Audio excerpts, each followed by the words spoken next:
Let me pay respect to the Wurundjeri First Nation. I bring greetings from Cape York Peninsula. Thank you, friend John Wiley and the State Library of Victoria for the honour of presenting this year's oration in memory of Sir Keith Murdoch, whose family we acknowledge tonight. Being in a library, a glorious library, I'm reminded of my own glorious library in my father's room, my late and too long gone father, who one day when I was a child built a small bookshelf, the only bookshelf in the house, into which he placed all of the discarded books given by the missionary, which he and I scoured night after night, me searching for something interesting other than the latest treatise on the book of Deuteronomy. My father left me with one invocation taken from some obscure parenting book, a quotation from Francis Bacon to the effect that reading makes a full man. It is an invocation that has never left me and was my father's greatest gift to me, that reading makes a full man. My subject tonight is the legacy of the great American public intellectual and politician, Daniel Patrick Moynihan, the author of one of the most famous briefings in the history of public policy. As an aide in President Lyndon Johnson's Labour Department, Moynihan's 1965 paper, The Negro Family, The Case for National Action, argued the US government was underestimating the damage done to black families by what he called 3 centuries of sometimes unimaginable treatment, and what he called the racist virus in the American bloodstream would continue to plague blacks into the future. He wrote that the Negro American has survived at all is extraordinary. A lesser people might simply have died out, as indeed others have.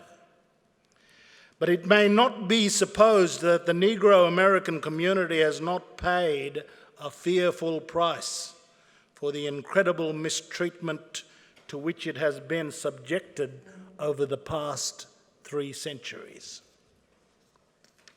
The Negro family, battered and harassed by discrimination, injustice, and uprooting, is in the deepest trouble. While many young Negroes are moving ahead to unprecedented levels of achievement, many more are falling further and further behind. 50 years later, we live in the wake of Moynihan's electrifying thesis on African American prospects in the wake of civil rights. The discourse reverberated here in Australia.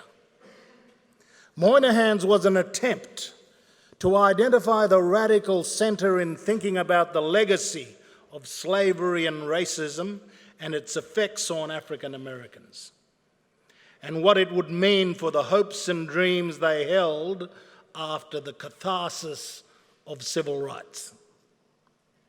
These 50 years saw a tumultuous dialectic play out between those captured by Moynihan's striking call to arms and those alarmed by its analysis. This discourse began immediately with a vehement campaign by liberal social reformers and leftist activists to oppose the adoption of Moynihan's thinking by the United States federal government.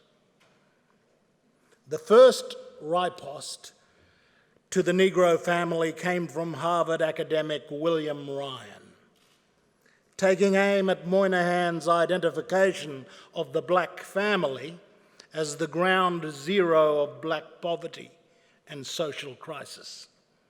Later published in a book form in 1971, Blaming the Victim. I reread Moynihan and Ryan in preparation for my remarks tonight, as well as a bracing retrospective by Ta-Nehisi Coates in Between the World and Me. Coates is the leading black intellectual of the Black Lives Matter movement, and his book is a searing analysis of the ongoing American dilemma. Consider this: up to 10% of black males in America's major black cities are in jail, comprising a tragic proportion of America's 5 million citizens in prison. Last year, on its 50th anniversary, The Atlantic republished The Negro Family and Coates's article, The Black Family in the Age of Mass Incarceration. It is astounding to reflect that the argument that any attempt to attribute responsibility or personal agency to individuals in respect of social problems has its genesis in Ryan's accusation that one may be blaming the victim. It became the most powerful nostrum of leftist objection to social analyses on personal behavioural terms and any policy responses predicated upon such analyses. In my reading of Ryan, however, I cannot gainsay much of its insight and perception. Unlike the leftist discourse that he spawned in subsequent decades, Ryan's original critique cuts to the quick and warrants serious reflection. I won't rehearse the terms of that original disputation, except to say Ryan objected to the so-called tangled pathology within African American families as a misattribution of their predicament. Whilst Moynihan's denunciation of the ongoing horrific effects of racism against black Americans was unequivocal, Ryan cogently argues slavery was not the immediate cause of the problems manifesting in black families. Poverty and racial discrimination were their cause. Similar problems were manifesting with other peoples around the world in like circumstances. I find Ryan's critique sobering in long retrospect, because he reminds us of the danger of conveniently pathologizing specific aspects of black life, particularly family life in the ghettos, without turning our eyes to the economic and structural circumstances in which these families live and the deprivations they not only suffered in the distant past, but continued to endure.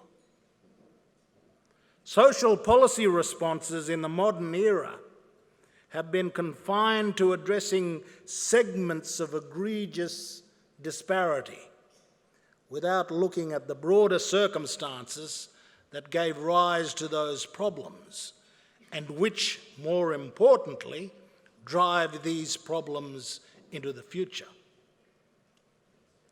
The chief accusation against Moynihan is the Negro family's causal role in poverty. This is, I think, unfair. The better way to understand Moynihan's argument is that the Negro family was the victim and became the transmitter of poverty. Once entrenched with all its effects on black family life, the family then becomes the means by which poverty is transmitted to children. When I reflect upon the history of this discourse over half a century, I wonder how much better it would have been if the insights of these two great intellectuals had somehow been reconciled, each correcting and balancing the other, rather than repudiating each other. Instead, they became polar opposites. In an unresolved discourse that organized a liberal progressive tribe on the one side and a conservative tribe on the other. Charles Murray's 1984 book, Losing Ground, which laid out the modern articulation of welfare reform, is the legatee of Moynihan's Negro family. However, the very alarm harbored by Ryan that the political and intellectual right would pathologize and blame African Americans for their own predicament was realized when Murray and Richard Herrnstein subsequently published The Bell Curve, spuriously arguing that black Americans were intellectually inferior to whites. The problem of poverty and social inequality had their source in the innate character and genetics of black people, and the old assumptions about black racial inferiority found its new sociological cloak in the bell curve. Attempts to build policy in the radical center found their apotheosis in President Bill Clinton's enactment of the Personal Responsibility and Work Opportunity Reconciliation Act, PERORA, in 1996, aiming, in Clinton's invocation of Moynihan's original words, to end welfare as we know it. It sought to reconcile the behavioral dimension of welfare dependency and the structural opportunity of employment. These reforms were supported by the now New York Senator Moynihan, to the dismay of the welfare rights lobby. There is great debate about the success of the PERORA reforms, but it is clear this reconciliation was dependent upon the availability of work. The deal worked during the Clinton administration when jobs were available, but could not be sustained in the economic downturn. You can mandate personal responsibility, but not employment opportunity. My interest is in the radical center. This is the place where those in search of a better society might best hunt. It is the sweet spot, representing the right combination of conservative, social, and liberal ideas and insights. Rather than the weak, lowest common denominator compromise between left and right, the radical center is the highest, noblest compromise. It brings together high ideals with hard realism. It is high-minded pragmatism informed by intense dialogue and negotiation. Bill Clinton, Tony Blair, and other social democratic leaders around the world were the chief proponents of radical center politics. However, its invention began in Australia with the Hawke-Keating government in 1983. Keating was its greatest exponent. My own view is the difference between Keating as the champion of the radical centre, seeking to produce social good underpinned by economic reform, and John Howard, is that Howard was the great manager of the centre, whereas the exceptional character of Keating's leadership was to drive the radical centre, to pursue reform and not just manage. The politics of the radical centre have declined in the past decade and a half, and we have retreated to that old, tepid partisanship, plying for the promiscuous affections of swinging voters. The terms of public political debates are largely between the 15% of the far right against the 15% of the far left, with the middle just sagging. There was a brief emergence of third-way political philosophies in the 90s, and the political strategy of triangulation employed by Clinton and other so-called third-way proponents. But this turned the radical centre into mere tactics rather than a means of creating better policy and politics. My thinking about welfare dependency and reform for my people and Australians generally evolved in the shadow of these developments. Daniel Moynihan, William Ryan, Charles Murray, Bill Clinton, Tony Blair, and Paul Keating's Working Nation were critical contributors to my emerging thought. As perspicacious as William Ryan is in blaming the victim, in retrospect, his thesis informed a half-century's worth of leftists encouraging the poor to see themselves as victims. This was not his intention, but it was his effect.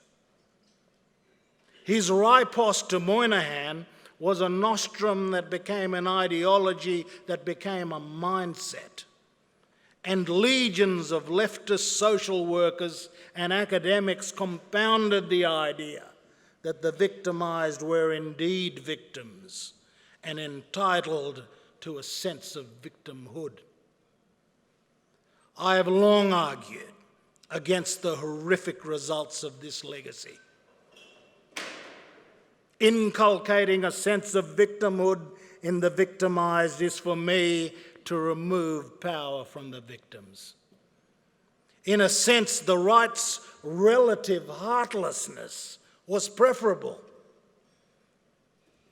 Better to object to the right's hypocrisy than to succumb to the left sanctifying victimhood. The frog falling in the fire can at least jump, whereas the frog in the freezer hibernates peacefully unto death. In 1999, I published my thesis, Our Right to Take Responsibility. My conviction was in the difference between poverty and passivity. Poverty in the third world, as I had witnessed in Vietnam, was of a different character entirely to the passivity in my home community. Like Ryan, however, from my reading of Theodore Dalrymple's accounts of the social pathologies of welfare-dependent white people in England, I saw clearly the problems caused by welfare are not racially or culturally unique. They apply to any peoples placed in similar circumstances. Dalrymple's accounts could well have been written about the communities I know in Cape York. My thesis was based on the idea we needed to assume responsibility as a power. As a power to take control over our lives and to have the kind of self-determination that successful citizens, communities and peoples need, expect and are entitled to in a liberal and social democratic society. Like Moynihan, my thesis aroused objections from the Australian left, Indigenous and non-Indigenous. A similar discourse that engulfed the Moynihan report played out in a provincial echo here in Australia. I want to go through the main contentions in this discourse that have eluded common ground. Firstly, in relation to social disadvantage and poverty, the issue of explaining the ultimate origin of these problems going back to the colonial past, to the legacy of racism and exclusion, versus more proximate explanations such as Indigenous communities leaving the cattle industry and joining the welfare rolls, and the rise of substance abuse epidemics, is the subject of great convulsion. My argument has been that though historic wrongs have ongoing impacts, many problems now manifest in our communities are of recent origin. They concern the rise of substance abuse epidemics and welfare dependency in recent decades. Another debate centres on causation. What drives poverty? Is it the structural circumstance of disadvantaged peoples, or the behaviour of the peoples themselves that explain the cause of their problems? Yet another dimension is the effect of racism. Aboriginal and Torres Strait Islander peoples have experienced and continue to experience appalling racism in Australian society.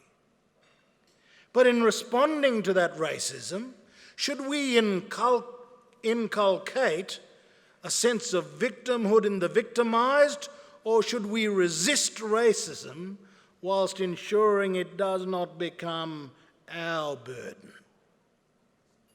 I mean not in any way to diminish its soul-crushing effects on individuals and communities.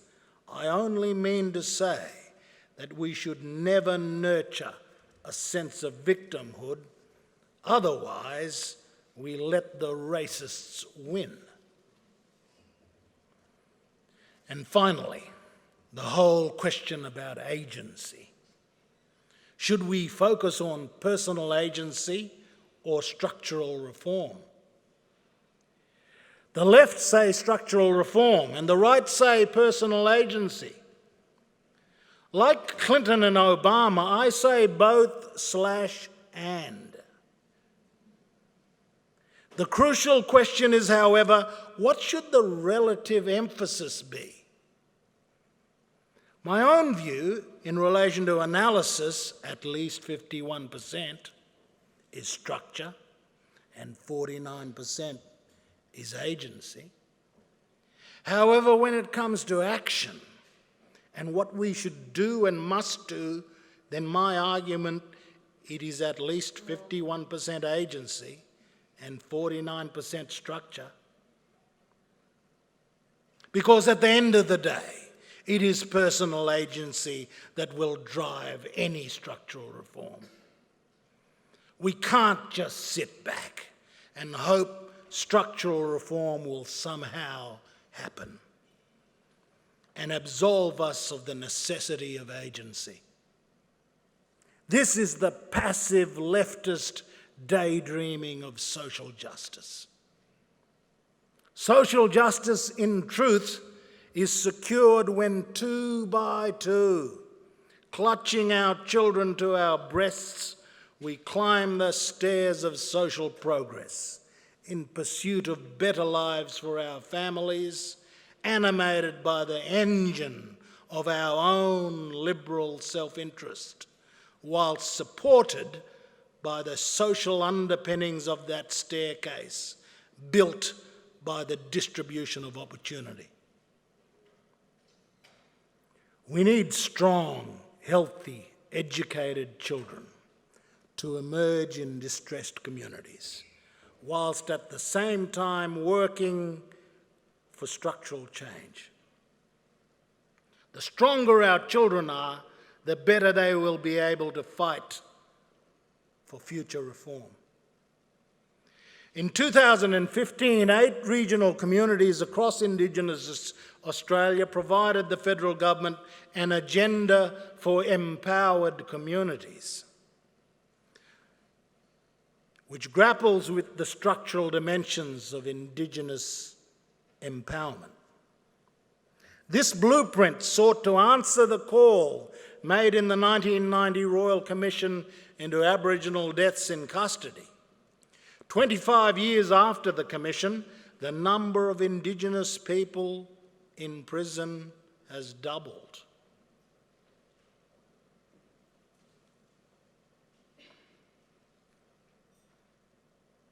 Australia's Indigenous imprisonment rate is the highest in the world.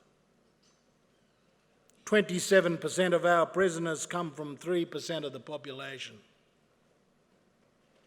No statistic speaks more profoundly to the structural nature of our predicament than this one.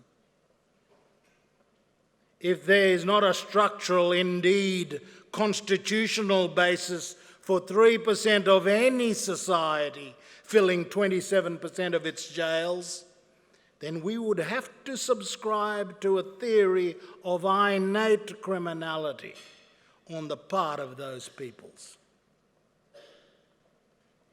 The most notorious figures concerning the Indigenous plight in this country make plain this is not a problem of criminology or socio-economic development.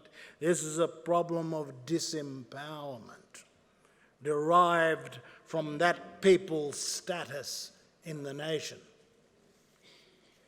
We proposed a comprehensive policy paradigm for consideration by federal, state and territory governments.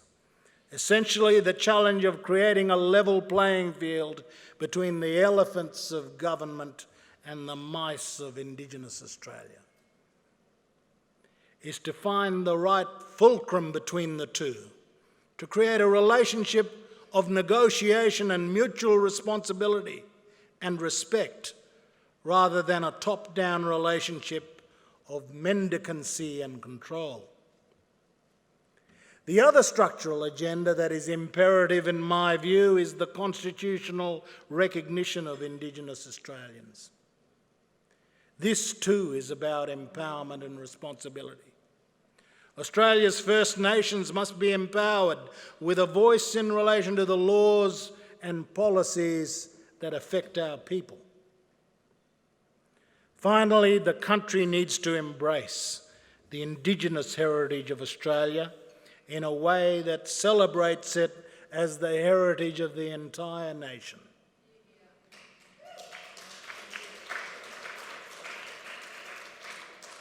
And which provides assurance to our First Nations that the extraordinary languages and cultures of this land may endure long on this continent, as they have done for more than 50,000 years. Empowerment, recognition, and cultural embrace. These are the structural agendas of Indigenous policy to which we must employ the shoulders of the nation. But achieving them must be the mutual responsibility of Indigenous Australians and non-Indigenous Australians alike. We all recognise the problems and yearn for solutions. The question is, will the nation's leaders take up this challenge? Are we willing to work together to make the paradigm shifts that are needed? Is anybody willing to lead? As a nation, we must have the courage to change the way we do business in Indigenous affairs. I put these views forward from the unfortunate conclusion that there is little that is promising in what has been done and is being done under the banner of welfare reform in our country. Fiddling around with entitlement design and conditions is not by itself going to reform this scene. They will be components of a comprehensive agenda, but they are not sufficient to make reform. Indeed, we have probably worsened things with the move to outsourcing human service delivery to the private sector. Whilst this outsourcing may be said to be more efficient, The truth is that we have now created and entrenched industries whose sole rationale is the existence of social problems. Beyond the employment and training services industries, we now have private sector industries in all manner of social need and misery, the dead end of which is child protection. The profit motive now exists in the space that separates lost children from their mothers' bosoms. These vampire industries have completely colonised Indigenous Australia and constitute the Australian welfare state's main response to poverty and the problems that arose from welfare dependency. Now that rentals flow in these industries, there is no incentive for players to resolve the social problems. That is their market. Rather, the imperative is to simply manage and indeed sustain these problems. These purveyors of quasi-markets of outsourced government service delivery now hold the commanding heights and resist reform. My belief has always been we need to pursue reform on both fronts, at the behaviour and structural levels. I do not resile for 1 minute from mutual responsibility and conditional welfare. By themselves, they will not solve our problems, but there is no escaping the fact that disadvantage over time becomes dysfunction, that poverty over time becomes passivity. This is where our hindsight on William Ryan has 50 years more evidence. The struggle for structural reform is not easy. Even where we have developed concrete agendas for empowerment, the country's political leaders do not know how to respond. If I have learned anything these past 15 years, it is that reforms to secure the radical centre on poverty and disadvantage require national leaders to lead them. You need the equivalent of Paul Keating to lead real social reform as the flip side of economic reform. The radical centre cannot be secured by activists and provocateurs from the outside, and neither by minor ministers. Only a Lyndon Johnson or Paul Keating can have the dexterity and authority to do what needs to be done. Finally, let me tell you why I so passionately believe that welfare reform and structural reform is crucial. My friend Danny Gilbert, founder of Gilbert and Tobin, is here tonight, and together with an extraordinary group of corporate leaders, including Anne Sherry and former Treasury Secretary Ken Henry, Gab Traynor, they support us in the prosecution of our reform agenda. We are confident of the progress we are making. We are stemming the transmission of a disadvantage. I see it with my own eyes every day. From the first university graduate of my own community, today there are hundreds of students graduating from the highest quality boarding schools in Queensland, and these young men and women now find themselves in universities across the nation. They're graduating with degrees in law, nursing, engineering, and medicine. Some of them are now starting their own families. And I can assure you that the transmission of poverty is now well in reverse with these young men and women. They are transmitting aspiration and hope to their children. And then there's the ultimate short circuit, a job. There is no more effective a measure that will stop intergenerational welfare reform and dependency in its tracks than a parent going to work every day. Let me show this short iPhone video of this beautiful young girl from the Cohen campus of my greatest prize, the Cape York Aboriginal Australian Academy. She has received direct instruction as a pre-prep student and is putting the magical pieces of reading together. She's 4 years old and on the way to reading by the time she starts primary school. And she is no different from her colleagues. Can I eat a nut? She said, go sit with the cow. He said, no, I will not. She said, go sit with the cat. He said,